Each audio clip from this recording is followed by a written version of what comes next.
په 1.5 روپۍ لیټر په دې پټرول پمپو کې نه میلاویږي او دی بیا هم وایي چې موږ له ووټ راکړه په 1500 روپۍ مټر خرڅېږي بازار کې دی وایي موږ له ووټ راکړه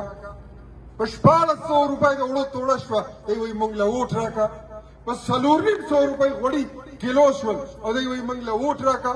هر یو کور کې هر سړی بېروزګاره شو دی وایي موږ له ووټ راکړه بجلی په 3.5 روپۍ یونټ کو دی وایي موږ له ووټ راکړه ګیس نه میلاویږي دی وایي موږ له ووټ راکړه دکاندار په جړا دی دی وایي موږ له ووټ راکړه کارخانې بندېږي دی وایي موږ له ووټ راکړه کرپشن دومره ویل به چې موږ به دا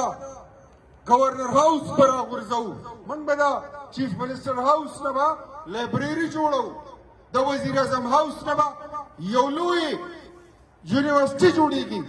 کومه یو واده دې پوره کړي یو واده راله وښیه یو واده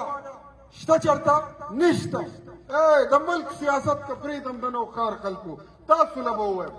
دا دې ځای کې دا ډیمونه چې جوړ دي لړ شئ دې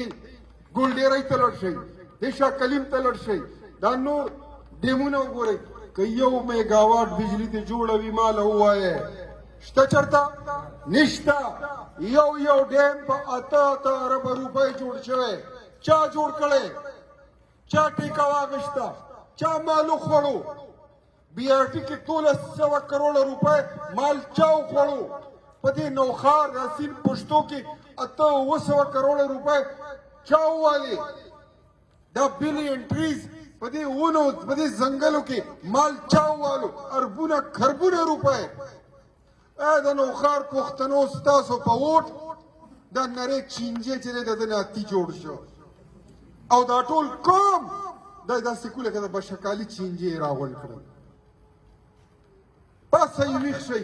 ما له پته زه په خپل ووټر باندې د خپلې حلقې په ووټر باندې او د نوښار ضلعې په خلکو باندې ما له فخر دی چې په وروستو ضمني الیکشن کې 8 میاشتې مخکې چې کوم الیکشن شوی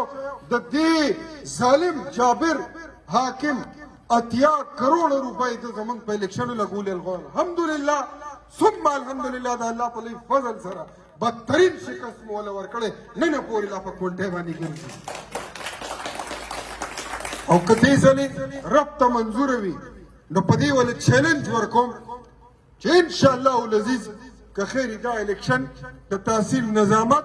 ستا کور ته ولنه انشاءالله زیری نه ځي که خیرې دا موږ تا ته ته خفګان خبر به درکره درلیږو دا الیکشن به دنم ګټو که خیرې عزیزانو ځان هم خلاص کوي قوم هم خلاص کوي دا معاشره هم خلاصه کوي د غلطو خلکو نه د خرابو خلکو نه هغه خلک چې نوښار یې ګاڼه کړی د نوښار حقوق یې ګاڼه کړي دي نن منګه ډایره په دې هسپتال کې داسې وګورئ د دې ځای کې ستاسو څوک شته نشته زمونږ پکې څوک شته نشته په زرګونو خلک په دې کې نوکران دي د کوم ځای دي پرون موله ټول پکې د سوات خلک هم راووتل د شانګلې خلک هم راووتل د ملکنډ خلک هم راووتل د دیر د یو ځای د کوواټ د بل ځای دی خرڅې کړي دي نوکرۍ په پیسو باندې په 3 لکه روپۍ کلاس 4 نوکرۍ هی لعنت مارو ولاړ دی وایي نوی پاکستان او نوی پښتونخوا جوړه که اوس وایي راځئ چې یو نوی نوښار جوړ کړو ځان له یې جوړ که مونږ له نه دی پکار